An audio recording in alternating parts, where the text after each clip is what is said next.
Everyone, आप सबका स्वागत है आयुर्वेद आरोग्यम क्लासेस में। हमने लास्ट क्लास में संस्कृत वर्णनाम स्टार्ट किया था, जो कि हमारे संस्कृत का पहला चैप्टर है। आज हम उसी टॉपिक को आगे बढ़ाते हुए हमारे व्यंजन वर्णों का वर्गीकरण देखेंगे। अपने आज के टॉपिक पे चलने से पहले मैं जो लास्ट क्लास का टॉपिक है उसको क्विक रिवीजन करते हैं, उसके बाद आगे बढ़। अगर कोई इस वीडियो को पहली बार देख रहा है तो मैं उसको रिकमेंड करूंगा हमारा संस्कृत वर्णनाम का फर्स्ट पार्ट जरूर देखें, उसके बाद इस सेकंड पार्ट को देखें, तभी आपको अच्छे से समझ में आएगा। चलिए, हमने सबसे पहले देखा था सिलेबस। ये तीन टॉपिक्स हैं, मैस्वर, सूत्र, उच्चारण, स्थान और प्रयत्न। ये तीन टॉपिक हमारे एलसीआई हमने निर्धारित किए हैं कि हमें ये तीन टॉपिक पढ़ने हैं और इन्हीं से क्वेश्चन भी पूछे जाएंगे। ये भी दिमाग में रखिएगा, जो हमारे सिलेबस का पॉइंट है ना, उसी से क्वेश्चन पूछे जाते हैं, बाहर से नहीं पूछे जाते हैं। फिर देखिए, ये लिखा हुआ 5 मार्क्स, यानी कि ये 5 नंबर का चैप्टर है। इस चैप्टर से 5 नंबर के क्वेश्चन पूछे जाएंगे।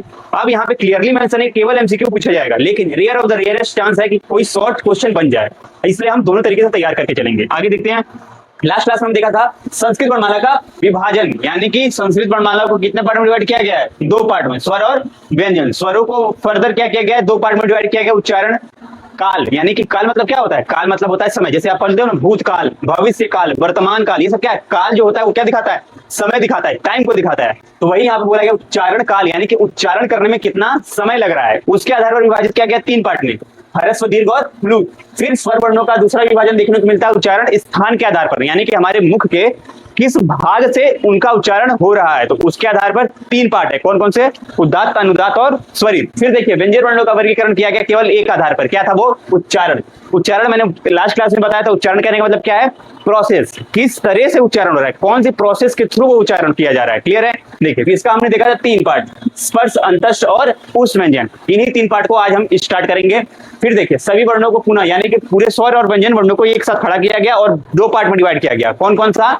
अनुनासिक और अनअनुनासिक, इसके बारे में भी आज चर्चा करेंगे। फिर यहाँ पे देखिए, एक और अन्य वर्ग है जिसका वर्णन यहाँ पे इस फ्लो चार्ट पे कहीं नहीं किया गया है, लेकिन हमारे संस्कृत व्याकरण में उसका महत्व इतना है कि हमें उसे पढ़ना है। वो कौन है? तो देखिए, अयोग वाह वर्ण उन्हें कहा जाता है, अयोग वाह वर्ण कहा जाता है। उनमें कौन कौन से आते हैं? अनुस्वार और विसर्ग। इसके बारे में भी आज डिटेल में चर्चा करने वाले हैं। चलिए, ये देखिए, मैंने बताया था लास्ट क्लास में वर्ण किसे कहते हैं? भाषा की सबसे छोटी इकाई को। एटम का एग्जांपल लेकर के मैंने समझाया था।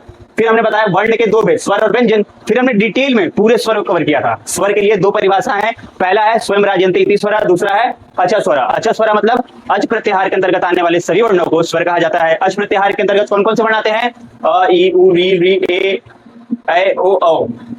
क्लियर है? ये आते हैं अच प्रत्याहार के अंतर्गत। फिर देखिए, यहाँ पे आते हैं आगे, संख्या कितनी बताई गई है स्वरों की? 13 संख्या बताई गई है। सामान्य स्वर 9 है, संधि स्वर 4 है। आगे बढ़िए, यहाँ देखिए, अब आता है स्वर का भेद। स्वर के भेद मात्रा या फिर उच्चारण काल के आधार पर। ये सूत्र मैंने बताया था, इंपॉर्टेंट है, याद कर लीजिएगा। एक मात्र भवेद ह्रस्व, द्विमात्र दीर्घ उच्यते, त्रिमात्र प्लुतो गेय व्यंजनम वर्धमात्रिकम। यहाँ पे बोला गया है, एक मात्रा का क्या होता है? भवेद ह्रस्व होता है, 2 मात्रा का दीर्घ होता है, 3 मात्रे का प्लुत होता है, और व्यंजन जो है आधे मात्रे का होता है, यानी कि आधे मात्रे का। मैंने लास्ट क्लास में मात्रा का मतलब भी बताया था आपको कि मात्रा का मतलब क्या होता है? पलक झपकने का समय, यानी कि आप जितनी देर में अपनी पलक झपका रहे हो वही समय जो है एक मात्रे के उच्चारण का है। और हमारे साइंटिफिकली निकाला गया है कि एवरेज 0.2 सेकंड जो होता है हमारी पलक जो है झपकने में समय लेती है। कितना? 0.2 सेकंड। तो इसके बेसिस पे हम कह सकते हैं कि ह्रस्व का उच्चारण समय कितना है? 0.2। दीर्घ का कितना है? 0.4। प्लुत का कितना है? 0.6। ये मैंने लास्ट क्लास में बहुत अच्छे समझाया था। ये देखिए, ह्रस्व क्या है? एक मात्रा का, संख्या 5, ये 5 वर्ण आते हैं। दीर्घ क्या है? 2 मात्रा का समय लेता है उच्चारण करने में, और इसकी संख्या 8 है। प्लुत क्या है? 3 मात्रा का समय लेता है, और इसकी संख्या कितनी बताई गई है? 9 बताई गई है। क्लियर है? अब देखिए, यहाँ पे 2 इंपॉर्टेंट पॉइंट लिखे हैं जो एमसीक्यू में बहुत बार पूछे जाते हैं। री का कौन सा रूप नहीं होता? री का दीर्घ रूप नहीं होता। ए, ओ, औ का कौन सा रूप नहीं होता? ह्रस्व रूप नहीं होता। ये आपको याद रहना चाहिए। चलिए आगे बढ़ते हैं। फिर ये जो फ्लो चार्ट था, इसी फ्लो चार्ट को समझाने मुझे लास्ट का बहुत ज्यादा समय लगा था। उच्चारण स्थान के आधार पर हमने 3 प्रकार देखे थे, उदात्त, अनुदात्त और स्वरित। यहाँ पर मैंने एक बात पॉइंट आउट करवाई थी कि जो तालु लिखा है, इसका मतलब आप अपर पायलट ना समझ करके पूरी बकल कैविटी को लेना, तभी आप इस कॉन्सेप्ट को समझ पाओगे।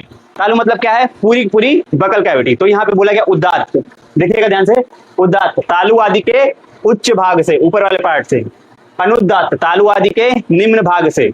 और स्वरित उच्च और निम्न दोनों भाग से उच्चारित होते हैं, उनको स्वरित बोला जाता है। क्लियर हो गया होगा? चलिए, ये तो आपका स्वर का वर्गीकरण खत्म हो गया। फिर आता है स्वरों को बताया गया कि अ, ई, उ और री, इन 4 के 18 प्रकार होते हैं।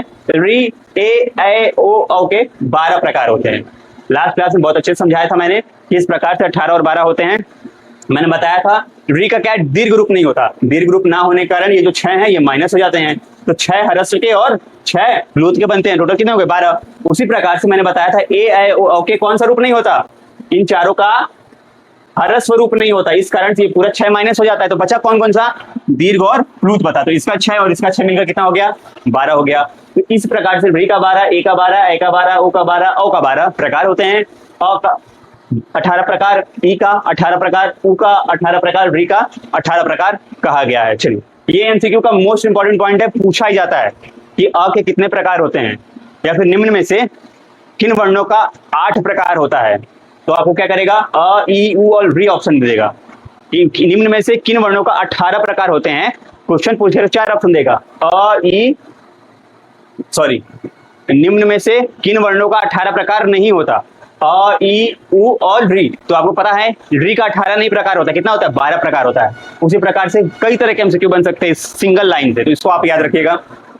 चलिए आज का हमारा टॉपिक है व्यंजन, ठीक है। आज के टॉपिक को चलने से पहले आप बताइए क आखिर है क्या। तो आप जान रहे हो क ख ग घ वाला क है, क को क्या कहते हैं, वही है मेरा सवाल आज का कि क आखिर क्या है, क्या ये स्वर है या फिर व्यंजन है। तो आपका आंसर होगा कि बहुत सी तो सिंपल चीज है, ये तो व्यंजन है। स्वर अलग होते हैं जो हमने अ ई उ री पढ़ा, उसके बाद जो क ख ग घ आते हैं उनको व्यंजन कहा जाता है। तो यहाँ पे आप आंसर सही है, ये स्वर नहीं ये व्यंजन है, तो आंसर आपका सही है। लेकिन अगर मैं इसमें एक और चीज जोड़ दूं, 1 मिनट का समय देंगे मुझे, मिटा दूं मैं, ठीक है। क्वेश्चन वही है कि क आखिर है क्या, स्वर व्यंजन या फिर तीसरा ऑप्शन होगा स्वर युक्त व्यंजन। देखिए 3 ऑप्शन है आपके पास, क आखिर क्या है, स्वर है, व्यंजन है या स्वर युक्त व्यंजन है। इस सवाल का जवाब जब मैं ये पूरा स्लाइड पढ़ा दूंगा तो आपको पता चल जाएगा। चलिए स्टार्ट करते हैं। सबसे पहले समझते हैं व्यंजन आखिर होता क्या है। तो व्यंजन की परिभाषा देते हुए पाणिनि जी ने बोला अनवज्ञ भवति व्यंजनम, यानी कि जो आधारित होते हैं वही क्या है, व्यंजन कहलाते हैं। अनवज्ञ मतलब आधारित, भवति मतलब होते हैं, व्यंजन मतलब व्यंजन, जो आधारित होते हैं वही व्यंजन कहलाते हैं या फिर व्यंजन आधारित होते हैं। दोनों तरीके से इस परिभाषा को बोला जा सकता है। मैंने आपको लास्ट क्लास में व्यंजन के बारे में एक चीज बताई थी कि मान लीजिए आपके कॉलेज में कोई फेस्ट हो रहा है, तो उसमें आप मेन सिंगर को बुलाओगे, ठीक है। मान लीजिए सोनू निगम को आप बुलाते हो, तो क्या सोनू निगम अकेले परफॉर्म करेंगे, आंसर है नहीं। उनके बैकग्राउंड में भी कुछ आर्टिस्ट होंगे जो परफॉर्म करेंगे, जिनको हम बैकग्राउंड आर्टिस्ट कहते हैं। तो एक बात बताइए, इंपॉर्टेंट कौन है, सोनू निगम या बैकग्राउंड आर्टिस्ट। आंसर है कि सोनू निगम इंपॉर्टेंट है। अगर सोनू निगम नहीं आए तो क्या बैकग्राउंड आर्टिस्ट का कोई इंपॉर्टेंस है, आंसर है नहीं। अगर सोनू निगम ही नहीं आए तो बैकग्राउंड आर्टिस्ट का कोई परफॉर्मेंस नहीं है और उनका होने ना होने से कोई फर्क भी नहीं पड़ेगा। लेकिन अगर बैकग्राउंड आर्टिस्ट आ जाते हैं और सोनू निगम नहीं आते हैं तो फिर भी कोई इंपॉर्टेंस है, कोई इंपॉर्टेंस नहीं है। तो उसी प्रकार से मैंने बताया था जो हमारे संस्कृत वर्णमाला है उसमें जो बैकग्राउंड आर्टिस्ट कौन है, व्यंजन है, और जो आपका सिंगर, मेन सिंगर है जो लीड परफॉर्मेंस देगा वो कौन है, स्वर है। इस प्रकार से मैंने बताया था स्वयं राजयन्ति इति स्वर, यानी कि स्वर वही है जो राज करता है और व्यंजन जो है उसके ऊपर डिपेंडेंट रहते हैं। जिस प्रकार से सोनू निगम आएंगे तो बैकग्राउंड आर्टिस्ट की परफॉर्मेंस होगी, सोनू निगम नहीं आएंगे तो बैकग्राउंड आर्टिस्ट की परफॉर्मेंस नहीं होगी। लेकिन अगर बैकग्राउंड आर्टिस्ट नहीं प्रेजेंट है फिर भी सोनू निगम की परफॉर्मेंस होगी। ये आपको इंपॉर्टेंट बात समझनी चाहिए कि सोनू निगम इंपॉर्टेंट है, बैकग्राउंड आर्टिस्ट हो या ना हो उससे कोई फर्क नहीं पड़ता। उसी प्रकार से व्यंजन को मैंने बताया था कि व्यंजन क्या है, एक बैकग्राउंड आर्टिस्ट की तरह है संस्कृत वर्णमाला में, जो कि स्वरों पर डिपेंडेंट रहता है अपनी परफॉर्मेंस देने के लिए। अगर स्वर नहीं रहेंगे तो ये अपने आप को रिप्रेजेंट भी नहीं कर सकता, इसीलिए सूत्र के माध्यम से बोला गया है आधारित होते हैं। ये वैसे वर्ण है जो हमेशा आधारित होते हैं, लेकिन किस पे, स्वरों पे, ठीक है। चलिए आगे बढ़िए। व्यंजन को हल कहा जाता है। देखिए हल क्या है, हल एक प्रत्याहार है। अच क्या था, अच भी प्रत्याहार था जो स्वर में आपको आया था। हल क्या है, हल भी प्रत्याहार है। अब प्रत्याहार क्या होता है, कैसे बनता है, ये मैं जब प्रत्याहार पढ़ाऊंगा, मैस्वर सूत्र के ठीक बाद का टॉपिक है, उस समय आपको क्लियर हो जाएगा। यहाँ पे देखिए मैंने बताया हल, हल में बता रहा था, क्या बोल रहा था मैं कि व्यंजन को हल कहते हैं, यानी कि इसका अर्थ ये हुआ कि हल प्रत्याहार के अंतर्गत आने वाले सभी वर्ण कौन से वर्ण हैं, व्यंजन वर्ण है। हल प्रत्याहार के अंतर्गत आने वाले सभी वर्ण कौन है, व्यंजन वर्ण। क्लियर हो गया होगा। चलिए व्यंजन को आधे मात्रा का बताया गया या फिर व्यंजन जो है अर्ध मात्रा का होता है। ये आपको मैंने श्लोक में बताया था, एक मात्र भवेत ह्रस्व, द्विमात्र दीर्घ उच्यते, त्रिमात्रस्तु प्लुतो गया, व्यंजनम अर्धमात्रिकम, व्यंजन जो है आधे मात्रे का होता है, वही चीज लिखा हुआ यहाँ पे। अब देखिए संख्या, देखिए 33 संख्या बताई गई, किसकी? व्यंजन वर्णों की 33 संख्या बताई गई, ये रट लेना, एमसीक्यू में पूछा जाता है। फिर आगे देखिए क्या बोला गया यहाँ पे, एक टॉपिक आया है हलंत। ये जो हलंत वाला टॉपिक है आपके संधि में बहुत इंपॉर्टेंट है, लेकिन पढ़ना आपको यहीं पर है, यहाँ पर बहुत अच्छे समझिएगा हलंत का क्या मतलब होता है। ध्यान दीजिएगा, अगर आप ध्यान से देखो तो हलंत है, ये दो शब्दों से मिलकर बना है, एक है हल, दूसरा है अंत। यहाँ पे आपको समझ में आ रहा होगा, हल हलंता, सॉरी हलंत और यूं नहीं बताते हैं, देखिए यहाँ पे देखिए, हल और अंत, हल और अंत। हल मतलब क्या होता है? हल मतलब व्यंजन, समझ आ गया? हल मतलब व्यंजन, तो वही बोल रहा है हल अंत, यानी कि हल के अंत में लगने वाले चिन्ह को हम क्या कहते हैं? हल के अंत में लगने वाले चिन्ह को हम क्या कहते हैं? हलंत कहते हैं। ध्यान से सुनिएगा फिर से, हल अंत, यानी कि हल के अंत में लगने वाले चिन्ह को हम क्या कहेंगे? हलंत कहेंगे। क्लियर हो गया होगा? चलिए, हलंत का चिन्ह देखिए कैसा रहता है। वर्ण के नीचे, किसी भी वर्ण के नीचे, व्यंजन वर्णों के नीचे इस तरीके की लाइन रहेगी छोटी सी, ठीक है, इस तरीके की डैश टाइप का। क्लियर है? वही उसका चिन्ह है। हलंत का चिन्ह समझ में आ गया? हलंत कहां लगेगा ये समझ में आ गया? हल के अंत में, यानी कि व्यंजन वर्णों के अंत में लगने वाले चिन्ह को हलंत बोला जाता है, और उसका डिमार्केशन कैसे किया जाता है? इस चिन्ह से किया जाता है। समझ में आ गया? चलिए अब देखिए एग्जाम्पल, यहाँ पे एग्जाम्पल लिखा हुआ है, क हलंता, च हलंता, प हलंता, ट हलंता, र हलंता। क्लियर है? सबके नीचे हलंत का चिन्ह है, इसीलिए मैंने क हलंता, च हलंता, प हलंता इस तरीके से उच्चारण किया। ध्यान दीजिएगा, फिर से सुनिएगा ध्यान से। अब देखिए, ये जो क हलंता है, ये क्या है? इसने परिभाषा क्या बोला? हल अंत, हल के अंत में लगने वाला चिन्ह, यानी कि ये जो क हलंता है, ये क हलंता किसको दर्शा रहा है? ये क हलंता दर्शा रहा है व्यंजन को, यानी कि जो ये क है वो क्या है? व्यंजन। क्लियर हो गया होगा? चलिए आगे बढ़िए। यहाँ पे देखिए कुछ एग्जांपल, इसी को जो हलंत फॉर्म में है, इनको कंप्लीट बनाने के लिए हम क्या करते हैं? स्वरों की सहायता लेते हैं। वही चीज आगे बताई गई है जो कि संधि में मोस्ट इंपॉर्टेंट है। हलंत क्या होता है, उसका चिन्ह कैसे रिप्रेजेंट करेंगे, एग्जाम्पल क्या है, सब समझा दिया मैंने। अब देखिए इसका एप्लीकेशन क्या है, देखिए ध्यान दीजिएगा। च हलंता कहने का अर्थ होता है कि ये च व्यंजन है। ध्यान दीजिए, ध्यान दीजिएगा, जो मैंने बोला है वो अगले कुछ देर में समझ में आएगा। ये च हलंता ये क्या है? ये ओरिजिनल फॉर्म है व्यंजन का, जब उसमें अ जुड़ता है तब जाके ये कंप्लीट च बनता है। ध्यान दीजिए फिर से, च हलंता धन अ मिल करके च बनाता है, जो आप च व्यंजन बोलते हो। उसी प्रकार से क हलंता धन अ मिल करके क व्यंजन बनाता है, जो आप व्यंजन बोलते हो। हालांकि ये व्यंजन का ओरिजिनल फॉर्म नहीं है। कौन? ये व्यंजन नहीं है, ये व्यंजन नहीं है। व्यंजन कौन है? क हलंता। इसमें कौन व्यंजन है? च हलंता। क्लियर हो गया? चलिए ध्यान दीजिएगा, फिर से अपने क्वेश्चन में वापस आते हैं। ये देखिए क्वेश्चन क्या था मेरा, क क्या है? स्वर व्यंजन या स्वर युक्त व्यंजन। तीन ऑप्शन है, पहले मैंने दो ही ऑप्शन दिया था तो आपने क्या बोला था? व्यंजन है। अब मैंने तीन ऑप्शन दिया है, स्वर है, व्यंजन है या स्वर युक्त व्यंजन है। तो आप ध्यान दीजिएगा, ठीक है, क क्या है? स्वर है, व्यंजन है या स्वर युक्त व्यंजन है? आंसर इसका क्या होगा? स्वर युक्त व्यंजन है। ध्यान दीजिएगा, क हलंता क्या है? व्यंजन या फिर स्वर रहित व्यंजन। ये क हलंत को दो तरीके से बोल सकते हो, एक है व्यंजन, दूसरा क्या है? स्वर रहित व्यंजन। दो तरीके से बोल सकते हो। अगर इस क हलंता में, ध्यान देना ये इंपॉर्टेंट टॉपिक है, बार बार बोल रहा हूं, इस क हलंता में अ जोड़ोगे तब जाकर के ये क बनेगा, और इस क को हम स्वर युक्त व्यंजन बोलते हैं। इस जो अभी मैं बताया उसका सारांश बताने जा रहा हूं कि इस टॉपिक को मैंने यहाँ पे लिया है, इसका इंपॉर्टेंस क्या है। जो आप बोलते हो क क्या है? ये स्वर युक्त व्यंजन है। क हलंता क्या है? ये व्यंजन है। ये ध्यान रखना, इसीलिए मैं बोल रहा हूं कि व्यंजन क्या है? बैकग्राउंड डांसर है। इस क हलंता का, सॉरी क्या हो रहा, ध्यान दीजिए, इस क हलंता का प्रयोग आपने कहीं नहीं किया होगा, कहीं नहीं। ध्यान देना इस बात को, क हलंता कहीं उपयोग में आता ही नहीं है। उपयोग में आता कौन है?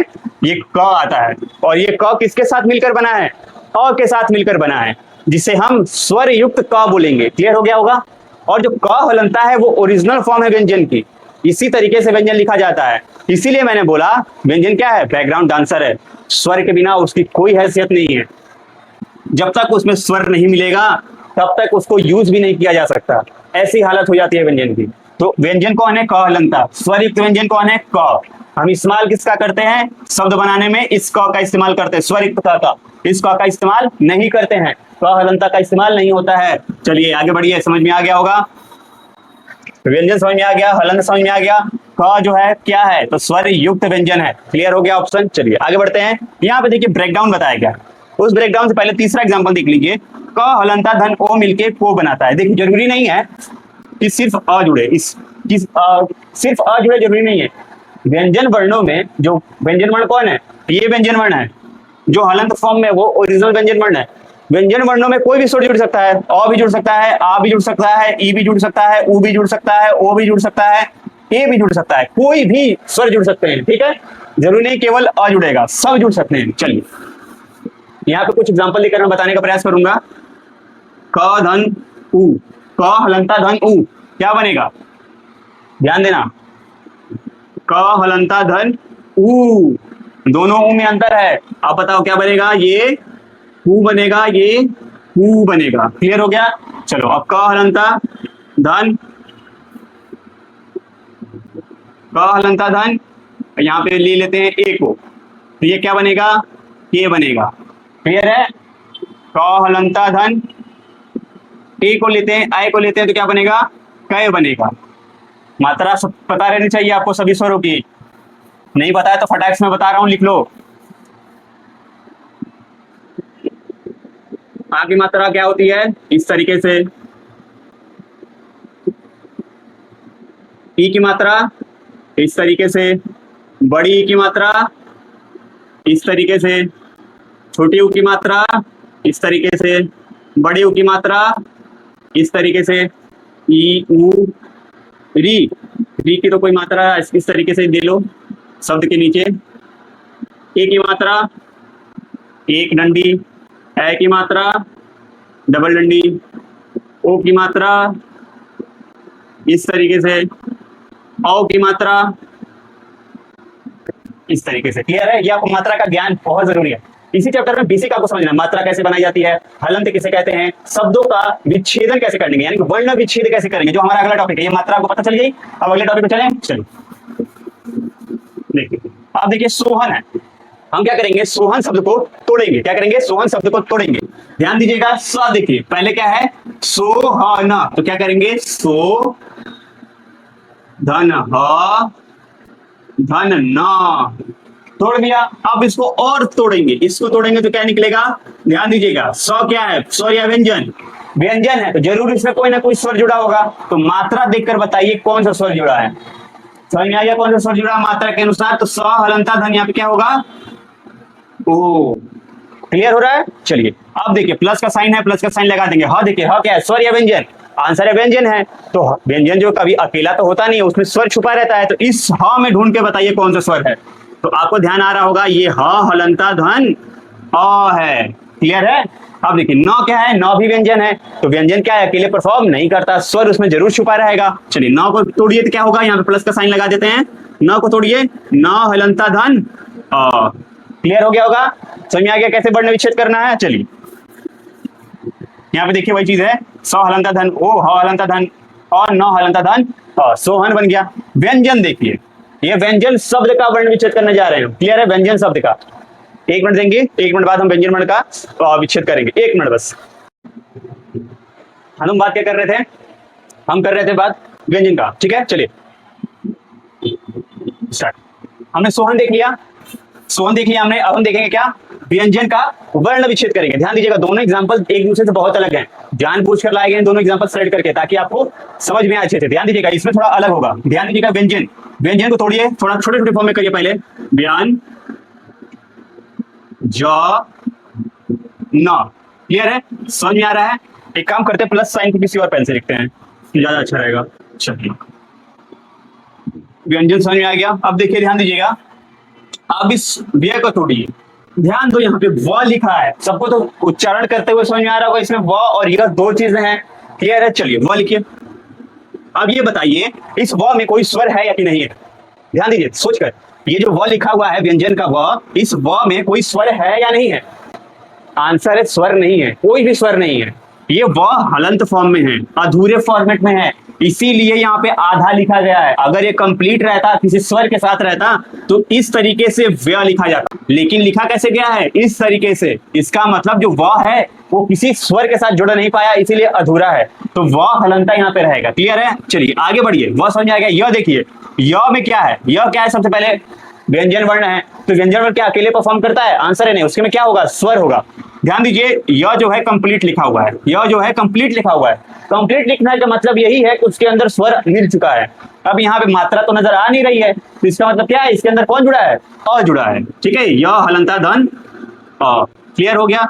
व्य को तोड़ लिया हमने, अब इसको तोड़ते ग और ज को। देखिए ध्यान दीजिएगा, ग और ज में ग जो है ये भी अधूरा है, यानी कि हलंत फॉर्म में है।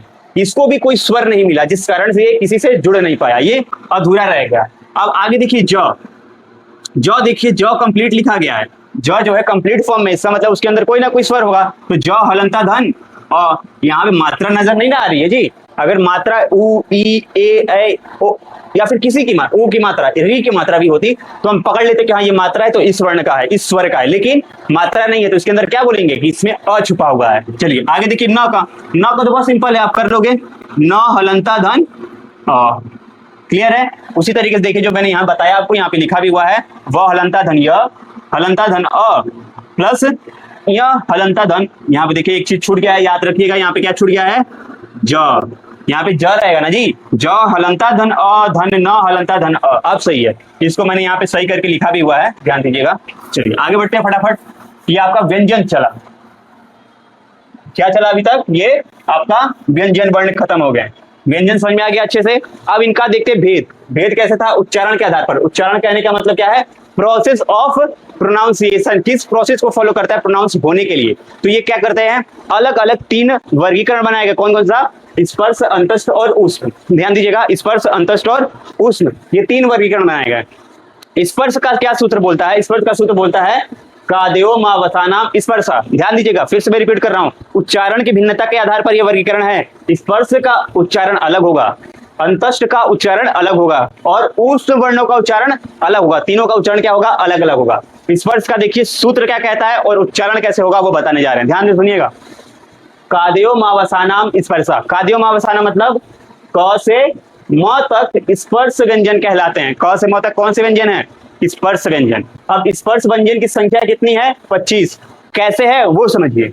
देखिए क वर्ग समझ आता है? क वर्ग में 5 वर्ण, क ख ग घ अंग।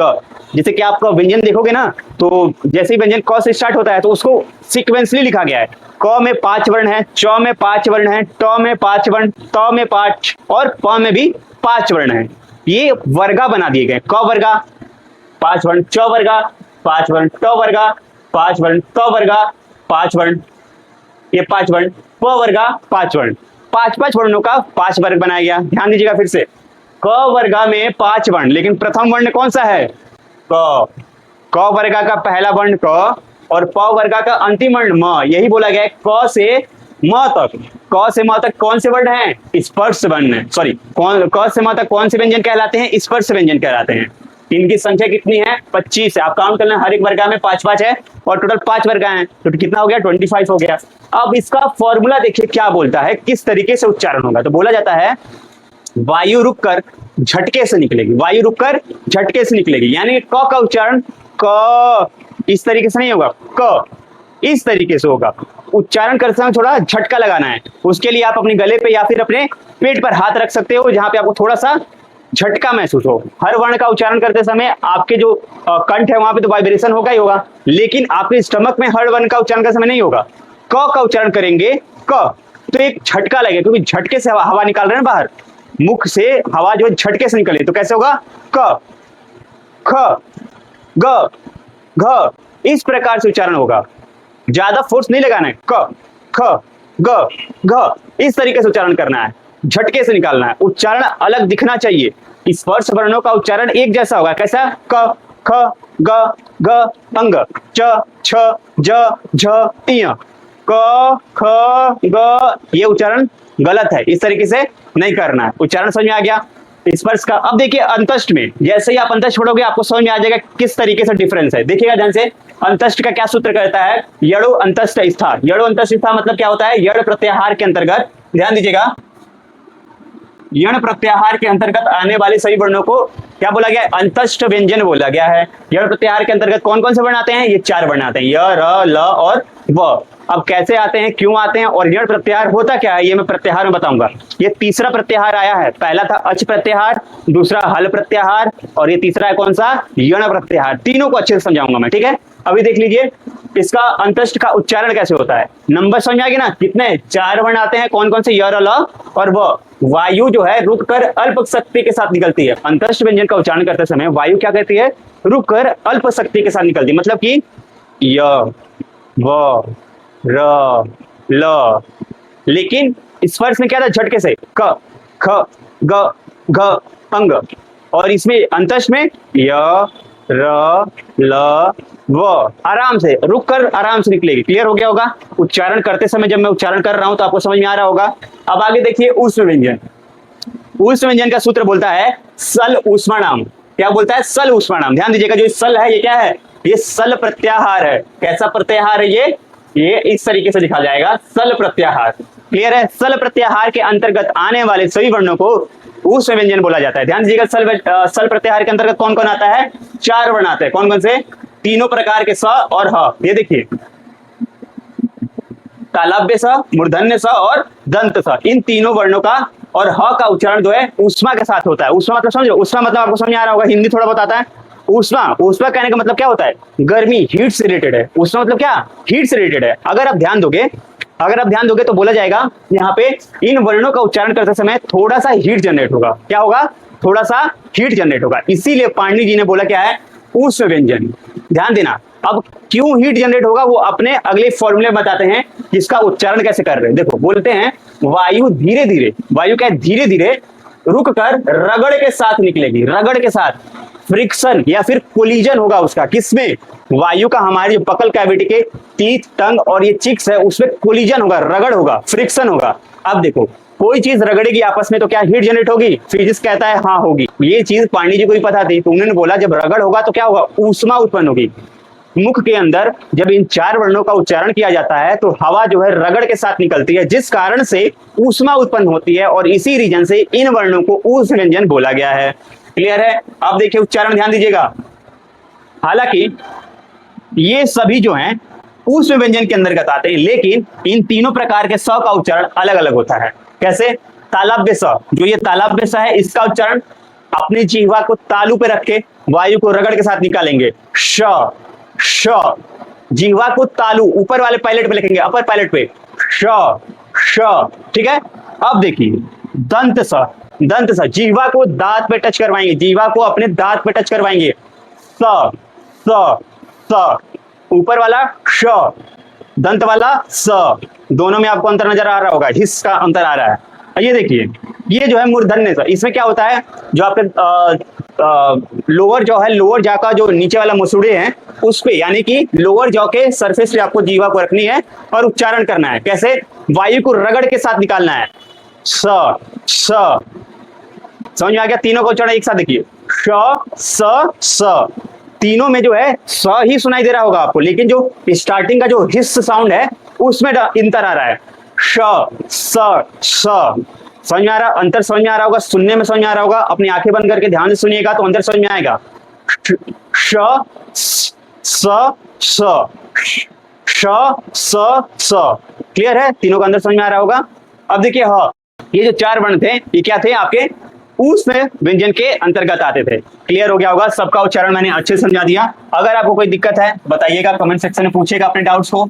नहीं समझ में आता है कनेक्ट करिए हमसे, व्हाट्सएप नंबर हमने डिस्क्रिप्शन में दे रखा है, उससे आप कनेक्ट कर सकते हैं। हमारा कोर्स भी चल रहा है आयुर्वेद आरोग्यम प्लेटफॉर्म पे। अगर आपको हमारे लेक्चर पसंद आ रहा है तो हमारा कोर्स भी परचेस कर सकते हैं। आप हमसे डायरेक्ट कनेक्ट करने के लिए हमारे व्हाट्सएप नंबर पे जरूर मैसेज करें। आपके जो भी डाउट है, जो भी क्वेरीज है, हम जरूर सॉल्व करने का प्रयास करेंगे। और इसका नोट्स आपको टेलीग्राम चैनल पे मिल जाएगा। क्लियर है, टेलीग्राम चैनल का लिंक हमने डिस्क्रिप्शन में ऐड कर रखा है। यहाँ पे ध्यान दीजिए, एक चीज इन तीनों में सूत्रों में एक यूनिक चीज थी। क्या थी भाई वो, ये देखिए ये जो एस बना है, ये जो एस बना है ये बहुत यूनिक चीज है। कैसे यूनिक है ध्यान देना। एक फॉर्मूला होता है, फॉर्मूला क्या कहता है, फॉर्मूला ये कहता है कि भाई सब ध्यान दीजिएगा, एक मिनट ध्यान देना। फॉर्मूला होता है, फॉर्मूला क्या कहता है? फॉर्मूला ये कहता है कि किसी भी शब्द में, इस स्लाइड में या फिर हिंदी व्याकरण में कोई भी शब्द आप उठा लो, किसी भी शब्द में स्वर जो है इंडिपेंडेंट फॉर्म में बीच में नहीं आएगा। किसी भी शब्द में स्वर बीच में इंडिपेंडेंट फॉर्म में नहीं आएगा। अगर उसे आना है किसी व्यंजन के साथ जुड़कर ही आएगा, किसी मात्रा के फॉर्म में आएगा या फिर स्टार्टिंग में आएगा। ना वो बीच में आ सकता है, ना वो एंडिंग में आ सकता है। ध्यान दीजिए, वायु, इसमें दो स्वर हैं, एक आ है और एक ऊ है। दोनों इंडिपेंडेंट फॉर्म में आए हैं? आंसर है नहीं। इनका इंडिपेंडेंट फॉर्म क्या है? आ का क्या इंडिपेंडेंट फॉर्म है? ये है। इस तरीके से आ को आप रिप्रेजेंट करते हो, लेकिन आया कौन है? उसका मात्रा आया है। फिर देखिए ऊ, क्या इस तरीके से ऊ लिखा हुआ है? आंसर है नहीं, मात्रा के फॉर्म में आया है। यही फॉर्मूला कहता है कि कोई भी स्वर हो, किसी भी शब्द में बीचों बीच नहीं आ सकता अपने ओरिजिनल फॉर्म में, उसको मात्रा के फॉर्म में ही आना पड़ेगा, या फिर उसे शब्द में आना है तो वो स्टार्टिंग में आ जाए। जैसे कि यहाँ पे देखिए, इनके में दो क्या हैं? दो से अधिक स्वर हैं। कौन कौन से हैं? एक तो ई है, न में जुड़ा है अ, और क में जुड़ा है ए, तो तीन स्वर हैं। अ भी इंडिपेंडेंट रिप्रेजेंटेशन नहीं दे रहा है, ए भी इंडिपेंडेंट रिप्रेजेंटेशन नहीं दे रहा है, दे कौन रहा है? केवल ई। तो ये फॉर्मूला को फॉलो कर रहा है ना भाई। बोला क्या गया? स्टार्टिंग में आप आ सकते हो इंडिपेंडेंट फॉर्म में जितने भी स्वर हो, लेकिन शब्दों के बीच में और एंडिंग में नहीं आ सकते, आपको मात्रा के फॉर्म में आना पड़ेगा। जैसे कि ध्यान दीजिएगा, मैं एक चीज लिखने जा रहा हूं, वायु को देखिए,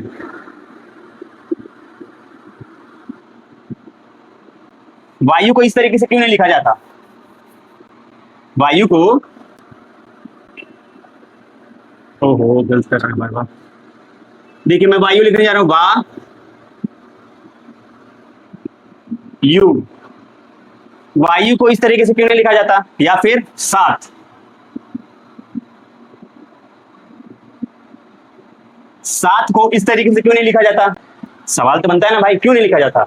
क्योंकि नियम है भाई, कोई भी स्वर जो है इंडिपेंडेंट फॉर्म में शब्दों के बीच में या फिर एंडिंग में नहीं आ सकता, उसे मात्रा के रूप में आना होगा, या फिर अगर वो आना ही चाहता है तो वो सबसे स्टार्टिंग में आ जाए। जैसे कि मैंने यहाँ पे एग्जांपल में दिया आपको इनके, या फिर देखिए एग्जांपल, और ये भी एक अच्छा एग्जांपल, इसमें स्वर जो है स्टार्टिंग में आया है, लेकिन अगर आप बीच में और एंडिंग में आ रहे हो तो आपको इंडिपेंडेंट एग्जिस्टेंस नहीं मिलेगी, आपको व्यंजन के साथ संयुक्त रूप में आना पड़ेगा। क्लियर हो गया होगा? चलिए, ये आ गया नियम। लेकिन पाणिनि जी का एक फेवरेट था व्यंजन, कौन, सॉरी फेवरेट स्वर था क्या? अ। पाणिनि जी का फेवरेट स्वर था अ। उसके लिए उन्होंने बोला कि भाई तुम्हारे लिए हम नया रूल बनाएंगे, बाकी स्वर के लिए अलग रूल है, लेकिन तुम्हारे लिए हम रूल को बदलेंगे। नियम बदल दिया उन्होंने। क्या बोला कि देखिए, अगर आप अ को बीच में रिप्रेजेंट करना चाहते हो तो उसका चेहरा बदल दो, ताकि कोई पहचान ही ना पाए वो स्वर है। यहाँ पे जो ये एस दिख रहा है ना, एस, ये अ है। क्या है? ये अ है। ये इसको कौन सा अ बोलते हैं? यहाँ पे लिखा हुआ है, अ को रिप्रेजेंट करते हैं इस एस से, इसको बोलते हैं संयोगी अ। इसको क्या बोलते हैं? संयोगी अ बोलते हैं। ध्यान दीजिएगा, ये जो शब्द है, इस शब्द में अ रिप्रेजेंट कर, सॉरी एस रिप्रेजेंट कर रहा है अ को। अगर हम इसकी जगह अ लिखते तो ये गलत होता, व्याकरण के नियमों का उल्लंघन होता। तो पाणिनि जी ने क्या बोला कि भाई तुम्हारे लिए तो हम नियम बदलेंगे, लेकिन तुमको अपना रूप भी बदलना होगा। तो क्या करो, अ की जगह तुम एस फॉर्म में आ जाओ, जिससे हम तुमको संयोगी अ नाम दे देंगे और किसी को पता भी नहीं चलेगा कि तुम जो है बीच में आ गए हो। बाकी स्वरों को लगेगा कि कोई और है। ये समझ आ रहा है? मैं बस बता रहा हूं इस तरीके से, ध्यान दो। पाणिनि जी ने क्या बोला? अ का रूप बदल दिया, संयोगी अ एस बना दिया। अब इसको बीच में लिखा जाता है। जितने भी आप श्लोक देखोगे चरक संहिता में, वाग्भट के अष्टांग हृदय में, उसमें ये अ जरूर मिलेगा, बीच बीच में अ जरूर मिलेगा। इसको क्या बोला है? संयोगी अ बोला गया है। क्लियर हो गया होगा? समझ में आ गया? और ये जो है संयोगी अ, ये बार बार देखने को मिलेगा, इसलिए मुझे लगा यहाँ बता देना चाहिए। ये पूरा फ्लो चार्ट क्लियर हो गया होगा, मैंने अच्छे से बता दिया। अब आगे देखिए, संयुक्त वर्ण। देखिए यहाँ पे लिखा भी हुआ है, इनके अलावा कुछ अन्य वर्ण भी हैं जिन्हें हम संयुक्त वर्ण कहते हैं। ध्यान दीजिए, 25 4 4 ऐड करिए सबको। 25 4 29, 29 4 33। 33 व्यंजन खत्म हो चुके हैं जो पाणिनि जी ने बताए। लेकिन पाणिनि जी ने बोले कि कुछ ऐसे वर्ण भी जिन्हें संयुक्त व्यंजन बोला जाता है। वो कौन कौन से हैं देख लीजिए आगे। ये तीन है जो संयुक्त व्यंजन बोले जाते हैं। नाम लिखिए। कैसे बनते हैं ये संयुक्त व्यंजन? स्वर रहित व्यंजन प्लस स्वर युक्त व्यंजन। दो व्यंजनों से मिलकर बनते हैं, एक जो स्वर रहित रहता है और एक स्वर युक्त रहता है। देखिए, क हलंता, हलंता कहने का मतलब क्या है? इसमें स्वर नहीं है, स्वर रहित है वो, ठीक है। स कहने का मतलब क्या है? स्वर युक्त है। ध्यान दीजिएगा, ये जो मूर्धन्य स है, इसमें देखिए ध्यान दीजिए, स हलंता धन अ है, तब जाके है स बना है। क्लियर हो गया होगा? स हलंता धन स मिलके के क्या बना छ, क हलंता धन र त्र, ज हलंता धन ज्ञ, ज हलंता धन इय ज्ञ। समझ आ गया। स्वर रहित और स्वर युक्त व्यंजन वर्णों को मिलाकर के संयुक्त व्यंजन बनाया गया, जो कि मैंने बता दिया। ये याद रखना आप, इनकी संख्या 3 होती है। कौन कौन से? छ, त्र और ज्ञ। आगे देखिए अयोगवा वर्ण। अयोगवा वर्ण को मैंने पहले क्लास में थोड़ा सा इंट्रो दिया था कि अयोगवा होता क्या है। अयोगवा के बारे में बोला जाता है जिसका कोई योग ना हो। अयोग मतलब जिसका योग ना हो, वह मतलब वहन किए जाते हैं। मतलब कि इनको संस्कृत वर्णमाला में स्थान तो नहीं दिया गया, लेकिन इनकी इंपॉर्टेंस के कारण इनको लेकर चला जाता है। वहन करना मतलब ढोया जाता है। ठीक है, तो बोला गया है कौन कौन से हैं भाई वो जिनकी इंपॉर्टेंस इतनी ज्यादा है कि उनको ढोया जा रहा है। तो बोला गया अनुस्वार और विसर्ग, दो ही है। कौन है? अनुस्वार और विसर्ग। अनुस्वार कैसे होता है? एक बिंदी दी जाती है वर्णों के ऊपर। जैसे एग्जांपल देखिए, अंश के ऊपर ये जो बिंदी है ये क्या है? अनुस्वार है। हंस के ऊपर ये जो बिंदी है ये क्या है? अनुस्वार है। सिंह के ऊपर जो ये बिंदी है वो क्या है? अनुस्वार है। आगे देखिए विसर्गा। विसर्गा क्या होता है? डबल डॉट होता है वर्णों के अंत में, शब्द के अंत में दिया जाता है। एग्जांपल देखिए, राम, जो ये विसर्ग वो क्या है? सॉरी, ये जो डबल डॉट हो क्या है? विसर्गा है। भानु, भानु में देखिए ये रहा विसर्गा। क्लियर हो गया होगा। अनुस्वार और विसर्गा आप समझ गए होंगे कि अनुस्वार का रिप्रेजेंटेशन कैसे होता है और विसर्गा का रिप्रेजेंटेशन कैसे होता है। और विसर्गा क्या है? अयोगवा वर्ण है। इनको स्थान नहीं दिया गया, लेकिन इनकी इंपॉर्टेंस के कारण इनको वहन किया जाता है। क्लियर हो गया होगा। अब देखिए विसर्गा जो है इसके होते हैं। विसर्गा के दो टाइप्स होते हैं। एक है उपधमनीय विसर्गा और दूसरा है जीवामूलीय विसर्गा। एक है उपधमनीय विसर्गा, दूसरा है जीवामूलीय विसर्गा। उपधमनीय विसर्गा में क्या बोला गया है? विसर्ग के बाद प या फ आए। उप क्या है? उप, नाम से ही क्लियर हो रहा है, प आ रहा है। यानी कि विसर्गा के बाद प या फ आए तो इस विसर्गा को क्या बोलेंगे? उपधमनीय विसर्गा। उसी तरीके से ध्यान दीजिएगा, यहाँ पे एग्जांपल क्या है? राम पठति। एग्जांपल क्या है? राम पठति। तो राम में जो विसर्गा आया है उसको क्या बोला गया है? उपधमनीय विसर्गा। फिर देखिए जीवामूलीय विसर्गा में क्या बोला जा रहा है? विसर्गा के बाद क या, ध्यान दीजिए, राम खादति। राम वहां भी था, राम यहाँ भी था, पठति था, तो विसर्गा जो है उपधमनीय विसर्गा बन गया। अब खादति आ गया तो यह क्या बन गया? जीवामूल्य बन गया। ये आपको रूल याद रखना, विसर्गा के बाद प या फ तो उपधमनीय, विसर्गा के बाद क या ख तो जीवामूल्य विसर्गा। क्लियर हो गया होगा। चलिए आगे बढ़ते हैं। अब देखिए आखिरी टॉपिक, नासिका नियम।